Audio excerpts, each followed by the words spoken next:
Hello, viewers. Today, it's the Battle of the Porridges. I'm going to be brewing delicious Korean rice wine, makgeolli, in two different ways. Two kinds of porridges, juk and Beombeok. It's going to be a side-by-side comparison. I'm going to be surprised by the results. And also, I'm going to realize that I made a mistake. So I'll explain all of that when I come to it. And I'm brewing three-stage Korean rice wine. That's called samyangju. So this is Battle of the Porridges, a side-by-side comparison of juk versus Beombeok. So juk is water and rice flour gently heated to boiling, and you stir it continuously until it's thick. And the ratio of rice to water for juk is around 1:4 or 1:5. And juk is fully cooked. The rice flour should be fully cooked by the end of it. And then on the other hand, Beombeok, you have the rice flour in a bowl and you slowly add boiling water to it as you are stirring. And the rice to water ratio, there's a lot less water, maybe 1:3 or 1:2. Because of this cooking method, the rice flour is not fully cooked. It's sort of half cooked. So that's Beombeok. They're both porridge, but the process is different. The rice to water ratio is different, and the amount that it's cooked is different. And both of these porridges are a standard preparation method for the first stage of brewing makgeolli. And if I had to compare them, I would say that juk is more work. Beombeok is just quicker and generally easier. But they each have their place, and we're going to compare them today. So here's the plan. I'll revisit this later as we go through the recipes. But the important thing is that in the end, I'll end up with a 1:1 rice to water ratio. And I'm using about 100 grams of nuruk. So that's pretty standard. And the difference between the recipes, the amount is just to get the amount of rice flour used. The difference in that is just to get the overall rice to water ratio to be 1:1. And another thing to keep in mind is that I'm using dry rice flour, so that means I need a little bit more water. That's the part that's subtracted out of the total because the rice flour needs to be considered to be hydrated. It needs to absorb the water. Just like the godubap, preparing the godubap, I soak that rice in water and that absorbs about half its weight in water. Same thing for the rice flour. I have to accommodate a little extra water to hydrate the rice flour. And here's my planned schedule. I'm going to try it faster than usual because it's summertime. I decided to do this at a fast pace, so only one day between each stage here, and then let it ferment until it's done. Just to let you know, that's where one of my problems is. The schedule is too fast. So let's look at this table in this Korean brewing book. Juk is the first row here, and Beombeok is the second row, and the juk has a 1:5 rice to water ratio, and the Beombeok is, well, here it says like 1:1 or 1:2. I usually make it with more water, but look at the third column here. That's the number of days for the first stage here. For juk, it says 2 to 3 days, but for Beombeok, it says 3 to 5 days. And I'm just doing 1 day for each of them. So that's where my mistake comes in. I even though it's summertime and it's warmer, I don't think that's enough time. So I'm sort of rushing things too much, and that's going to end up being a problem later, but we'll get to that. But I just want to point out that eventually I think I did figure out where my problem arose, and it's because I tried to go too fast. The pace is too fast. I need more than 1 day between the stages here. But anyhow, let's brew and see how this plays out. So day 0, here's the rice powder, the rice flour. I'm going to make juk now. I'm using 100 grams of rice flour and 450 milliliters of water. And then I just gently stir this on medium heat until it thickens. And that's going to take 5 or 10 minutes. It's not too strenuous, but it does require your attention. Another thing I want to mention here, it's been a while since I made a 3-stage brew. That's why I decided to try that this time. And it really thickens up, obviously, and I just wanted it to be uniformly cooked. So stir it a few more times and set it aside, and that needs to cool. As always, it needs to cool to below 30 degrees Celsius. That's 86 degrees Fahrenheit. Now let's make the beombeok. For the beombeok, I'm going to use 200 grams of rice flour, and slowly add 500 milliliters of boiling water in total. And it does take some effort to mix this evenly, but it is quicker than the juk. So those are the two porridges, juk and beombeok. They both need to cool. So while we're waiting for the porridges to cool, let's prepare the nuruk. And I'm using this soyulgo nuruk. I'm going to use 100 grams. And I'm going to soak that in 200 milliliters of water. And same for jar B. And here's the yeast I'm going to use. I'm also going to proof the yeast. That seems to work well. This is the Baeksuldoga yeast. It seems to have a nice mild taste and seems to be quite active. So I'm going to use 1 teaspoon of this Baeksuldoga yeast, brewing yeast, and a quarter teaspoon of sugar, that's brown sugar, and a bit of water, just 20 milliliters of water. I think that's like 2 tablespoons. And that's going to be warm water, not cold water. So that's going to really activate the yeast. The yeast is going to start reproducing immediately.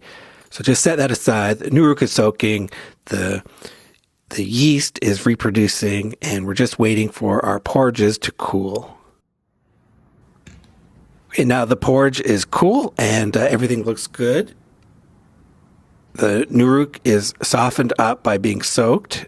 So add the nuruk to the juk here, and the yeast has really puffed up as well. So add that to the juk. And then we want to mix this up for about 10 minutes.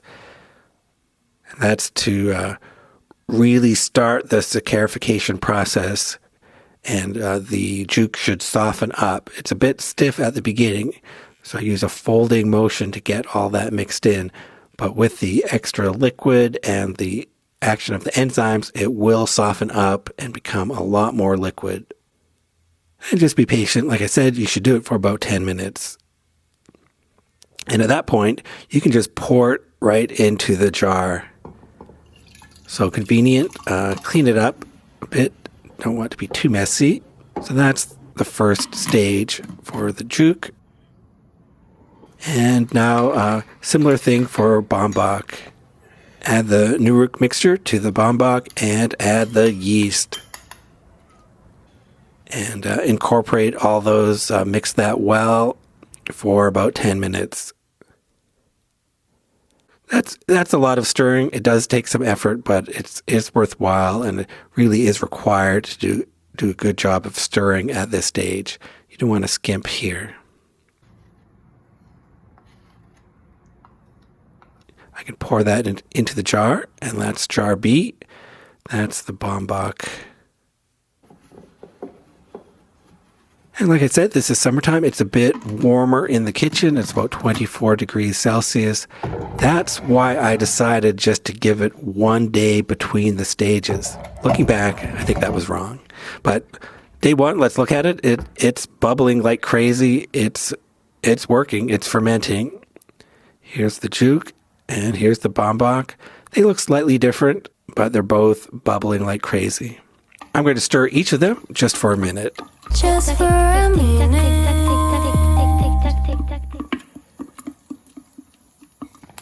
So the next day, like I said, I'm rushing things. I'm going to rush straight into the second stage, which is going to be the same as the first stage. I'm going to make the porridge again, same proportion, same quantity as the first stage. Just I don't need any more nuruk or yeast, but the porridge is the same. So here's the juk. It's thick now. Set that aside to cool, and I'll make the Beombeok, same as before. And now that the porridges have cooled, I'm going to add them to the first stage and mix them well. Now it's a little harder to get the porridge out this time because I'm not stirring in any nuruk or yeast mixture. Should be incorporated well and clean up. So that's the juk. And now the Beombeok. It's always good to listen to your brew. Yeah, it's really bubbling. Yeah, okay. So it's super active right now. It's only been a day and I'm already going to the second stage. Beombeok could have used a few more days. But I rushed ahead and just added the Beombeok to the first stage and back in the cabinet. So again, it's pretty warm in the kitchen. This should ferment pretty quickly.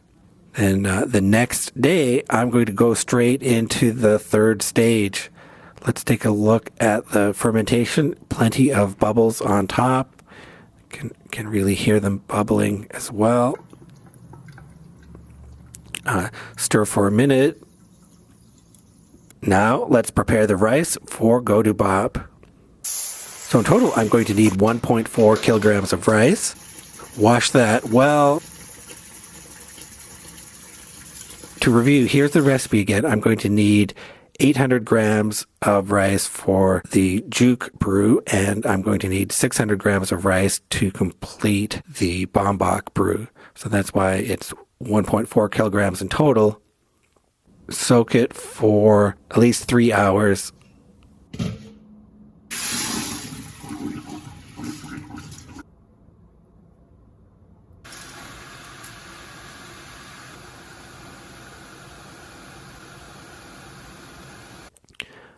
Steam the rice for 40 minutes, then turn down the heat to low and let it rest for another 10 minutes, and then spread it out to cool. Rice needs to cool to below 30 degrees Celsius. This is our godubap. This is our third and final stage.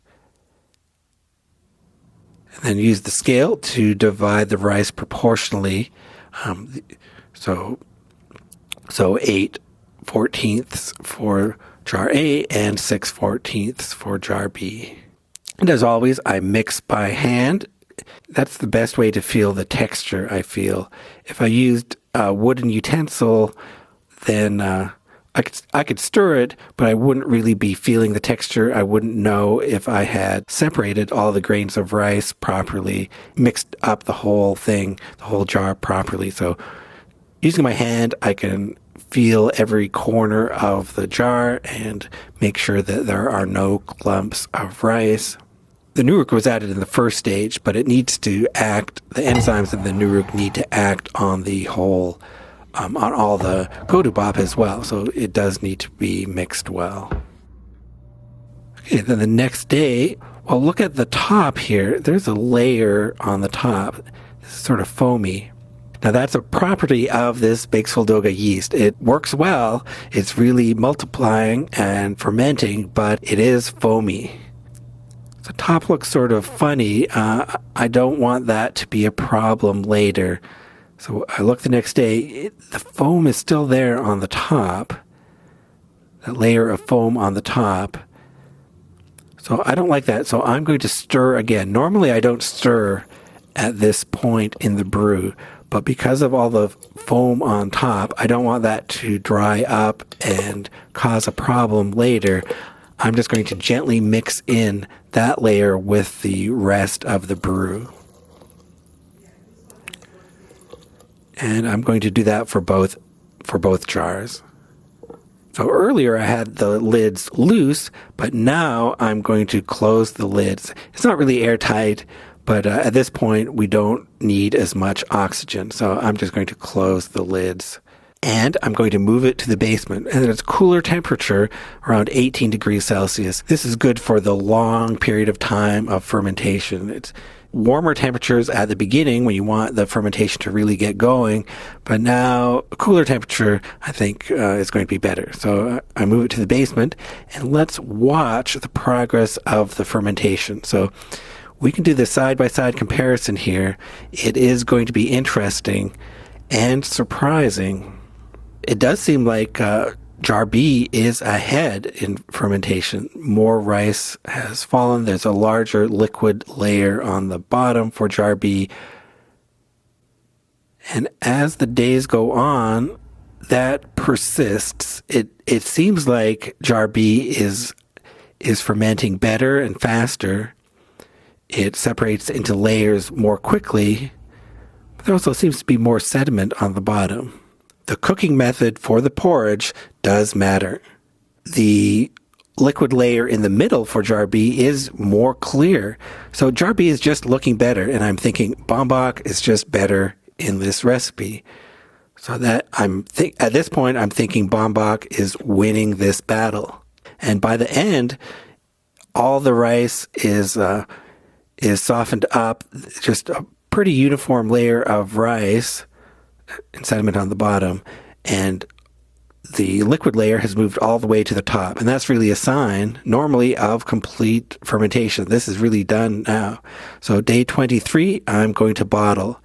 And just to point out, jar A at this point still has the liquid layer in the middle. So jar A seems slower in fermentation. Maybe it didn't ferment as well. So at this point, that's what I think. Well, we'll find out when I bottle and taste it. So boil my filter bag.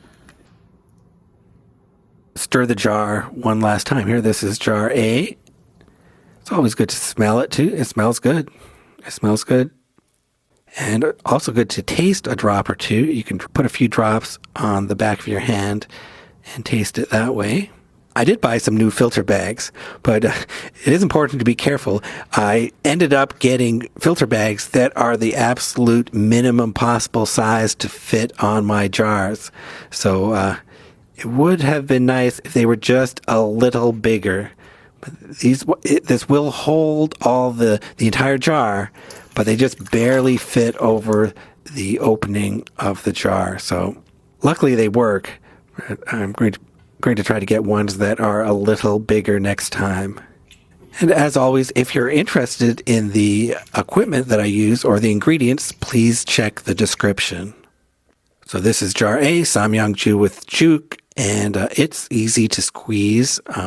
Do have to manipulate it a bit because the filter bag will get clogged up with sediment, but just keep on manipulating and squeezing it, and it was no problem squeezing all that liquid out. There's ended up with 259 grams left over. That's the jigemi. And put it in the bottles.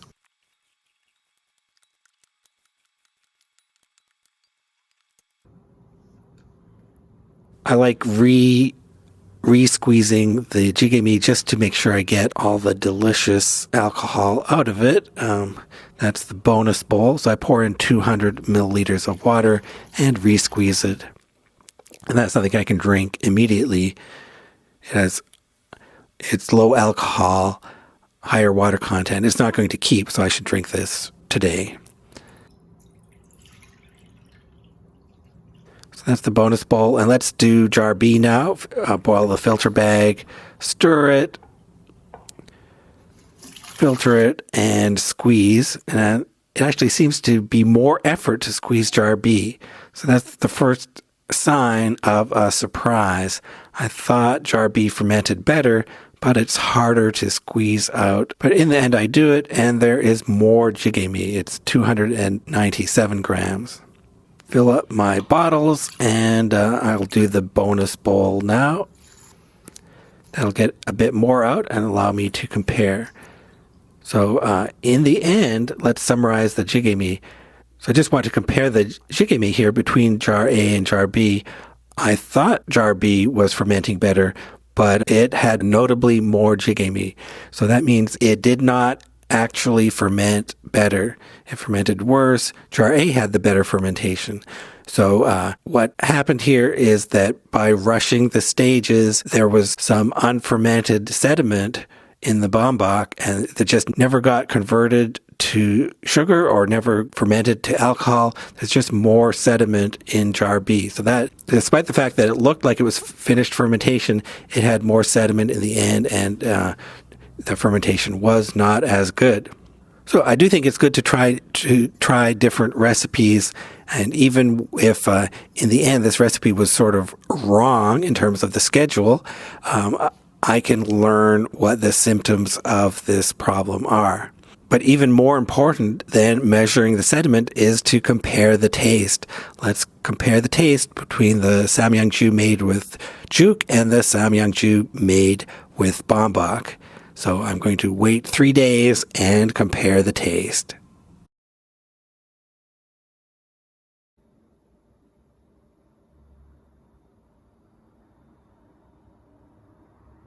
So it's been 3 days. Let's take a look at the bottles. They have settled. A looks pretty good in terms of the amount that it's settled. For B, the layer of sediment is a bit larger than normal. So A was made with the juk and B was made with the Beombeok. And perhaps the Beombeok was just, maybe it was too undercooked. Beombeok is not really fully cooked to begin with.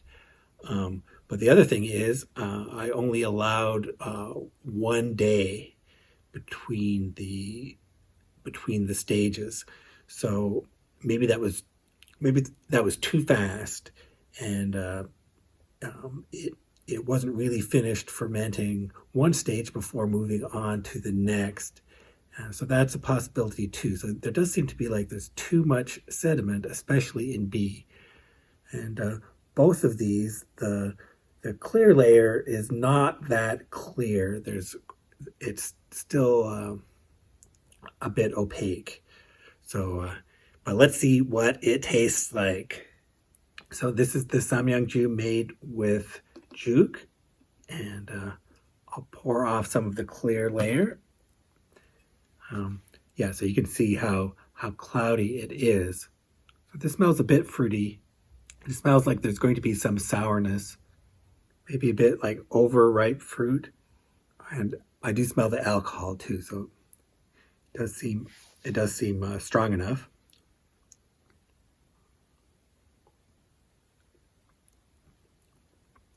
Yeah, a lot of flavor. A very bright start to this. Yeah, opens my eyes, and there's some sourness. Yeah, there's fruitiness and sourness. What kind of fruit? Actually, very wine-like, like very much like grape wine. Yeah, the middle part of the flavor, very much like grape wine. And it's a bit more. So if this was grape wine, I would say it was tannic. It's obviously not the case here, but it is astringent at the end, and that's the same effect on the tongue. So that's the samyangju made with juk. One thing I forgot to mention here: there's no carbonation in either of these.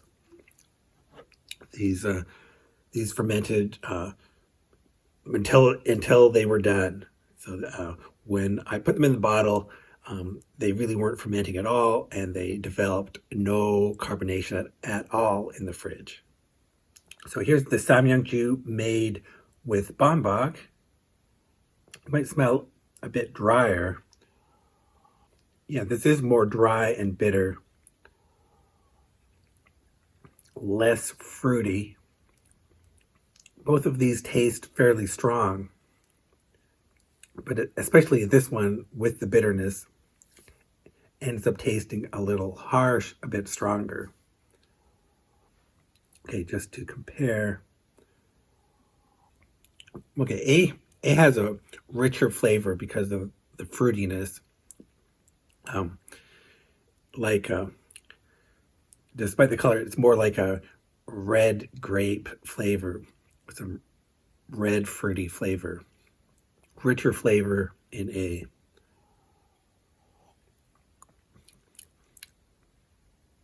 And B just gets dry really quickly.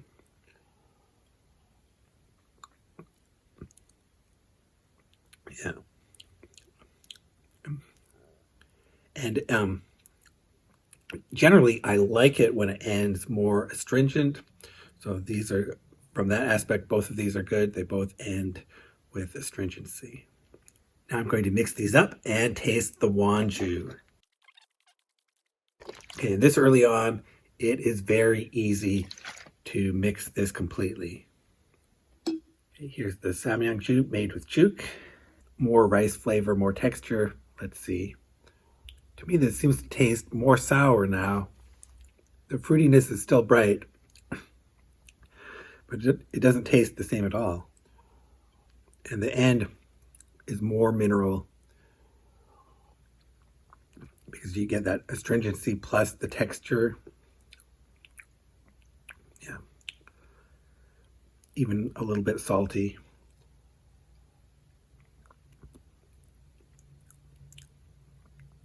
Okay, but a nice rich flavor. Yeah, pretty intense. So, okay, I like this one. And this is the samyangju brewed with Beombeok. Very fresh aroma. This just seems extra bitter now to me. Extra bitter, a bit chalky. Yeah, plenty of mineral flavor that ends up feeling chalky. Yeah, and it's the bitterness that's predominant. Yeah, so I don't like this one as much. So for this comparison between, now I've used Beombeok many times and brewed delicious brews with it, but in this particular side-by-side case, using this this recipe, this timing, it seems like the Beombeok just didn't do as well as the juk with this 1 day interval between the stages. That just was maybe too fast. Even though it looked like it was fermenting so well in the jar, it looked like it was fermenting better than the juk. But in the end, there's extra sediment. The texture is not as good and the flavor is not as good. So for this particular situation, I like the juk better. So of course, I'll keep this in mind for my brews in the future. It's always good to do these kinds of comparisons. You only really learn these things if you do it yourself, if you brew. So I encourage you to try things out, brew what you want, try variations, see what difference it makes, and it'll help you, focus in on the kinds of flavors that you enjoy most. So now I know for this kind of recipe, I prefer juk. That's really valuable information, and I hope you found it interesting as well. Let me know what you want to see. What should I brew next? Let me know what you're brewing, and thank you for watching.